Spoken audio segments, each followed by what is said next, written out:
Class 10 22-25 6 রঙ। আমাদের পাড়ার রাস্তার দুপাশে পরস্পর বিপরীত দিকে দুটি বাড়ি আছে।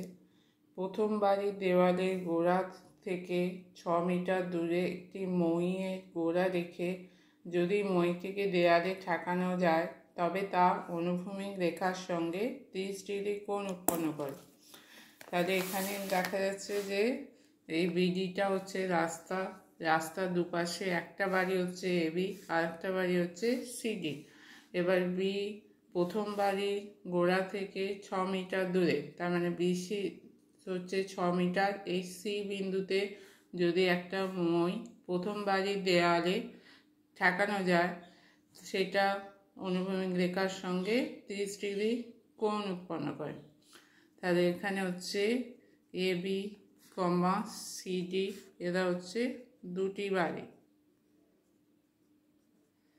বিসি হচ্ছে প্রথম বাড়ির গোড়া থেকে মইটির দূরত্ব, এটা দৈর্ঘ্য হচ্ছে 6 মিটার।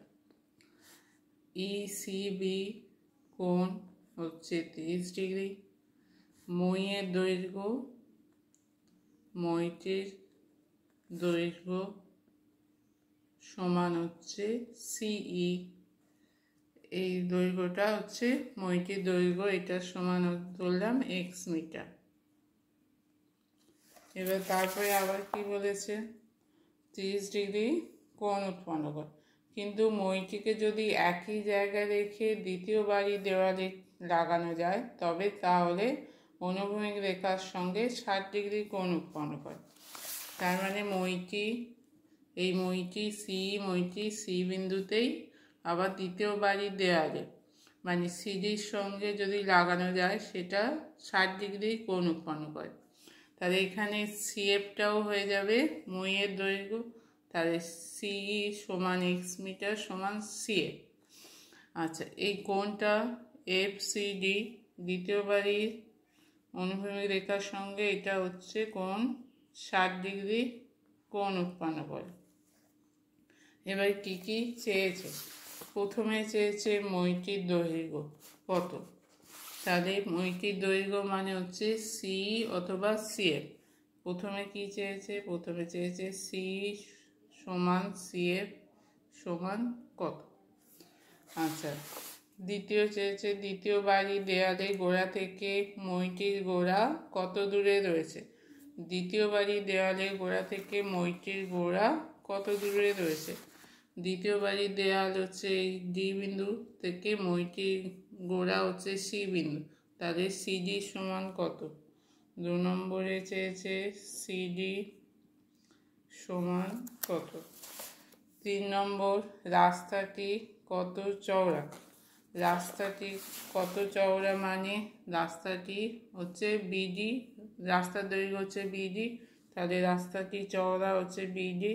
তাহলে 3 নম্বরে চেয়েছে বিডি সমান কত। আচ্ছা, 4 নম্বর দ্বিতীয় বাড়ির কত উঁচুতে মইটির অগ্রভাগ স্পর্শ করেছে, মানে দ্বিতীয় বাড়ির কত উঁচুতে মইটির অগ্রভাগ স্পর্শ করেছে, তার মানে ডিএফ সমান হচ্ছে ডিএফ সমান কত। এবার প্রথমে এই ত্রিভুজটা নেব, এখানে দেয়া আছে ভূমি, কোণ দেয়া আছে আর অতিভুজটা বার করতে হবে। তাহলে প্রথমে বিইসি, ত্রিভুজ বিইসি থেকে পাবো তাহলে ভূমি বাই অতিভুজ cos 30 ভূমি বিসি বাই ইসি বা সিই। তাহলে cos 30 মান হচ্ছে √3/2, বিসির মান হচ্ছে 6, এইটা বার করতে হবে সিই। তাহলে সিই সমান কোণাকুণি গুণ করলে সিই √3 সমান হচ্ছে 6কে ভাঙবো 3 × 2, 6কে ভাঙলাম 3 × 2, এর সঙ্গে 2টা গুণ করলাম। সিই সমান হচ্ছে 3 × 4/√3, √3কে 3 দিয়ে কাটলে হবে √3, সিই সমান 4√3। তাহলে প্রথমটা বেরোলো মইটির দৈর্ঘ্য, সিইটা কি সিই হচ্ছে মইয়ের দৈর্ঘ্য, তাহলে সিই সমান সিএফ সমান হচ্ছে মইয়ের দৈর্ঘ্য। তাহলে 1 নম্বরটা বেরোলো এখানে, মইয়ের দৈর্ঘ্য সমান হচ্ছে 4√3 মিটার।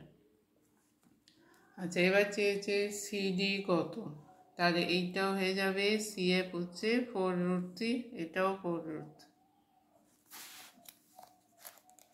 তাহলে সিএফ সিডি কত, সিডি এখানে অতিভুজ 4√3, ভূমি বার করতে হবে, তাহলে এখানে আবার cos 60। 2 নম্বর ত্রিভুজ ডিসিএফ, এই ত্রিভুজটা ডিসিএফ cos 60 ডিগ্রি সমান সিডি বাই সিএফ।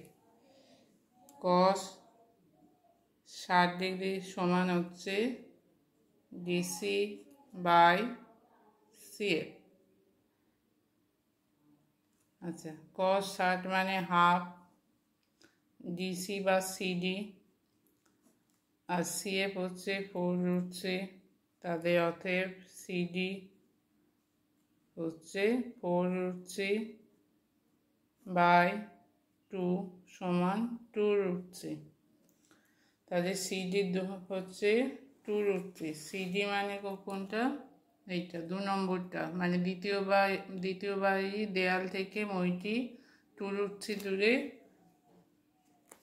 মানে 2√3 দূরে স্পর্শ করেছে। আচ্ছা, এবার হচ্ছে 3 নম্বর বিডি।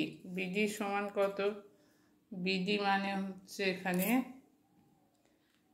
বিডি সমান হচ্ছে সিডি প্লাস বিসি, এটা হচ্ছে 2√3। তাহলে বিডি সমান হবে বিসি প্লাস সিডি সমান 6 প্লাস 2√3 মিটার। তাহলে এটা হচ্ছে বিডি সমান 6 প্লাস 2√3 মিটার। এবার ডিএফ কত, ডিএফ এখানে কি লম্ব, এখানে ভূমি দেওয়া আছে, কোণ দেওয়া আছে, তাহলে ডিএফ সমান হবে, ডিএফ সমান ট্যান হবে, ট্যান 60 ডিগ্রি সমান লম্ব বাই ভূমি, ডিএফ বাই ডিসি। ট্যান 60 মান কত, √3, ডিএফটা বার করতে হবে, ডিএফ ডিসি কত, ডিসি হচ্ছে 2√3, তাহলে অতএব ডিএফ সমান 2√3 গুণিতক √3 সমান হচ্ছে 6 মিটার। তাহলে ডিএফ এর দৈর্ঘ্য হচ্ছে 6 মিটার। তাহলে ডিএফ হচ্ছে প্রথমটা, এই 4 নম্বরটা হচ্ছে 6 মিটার।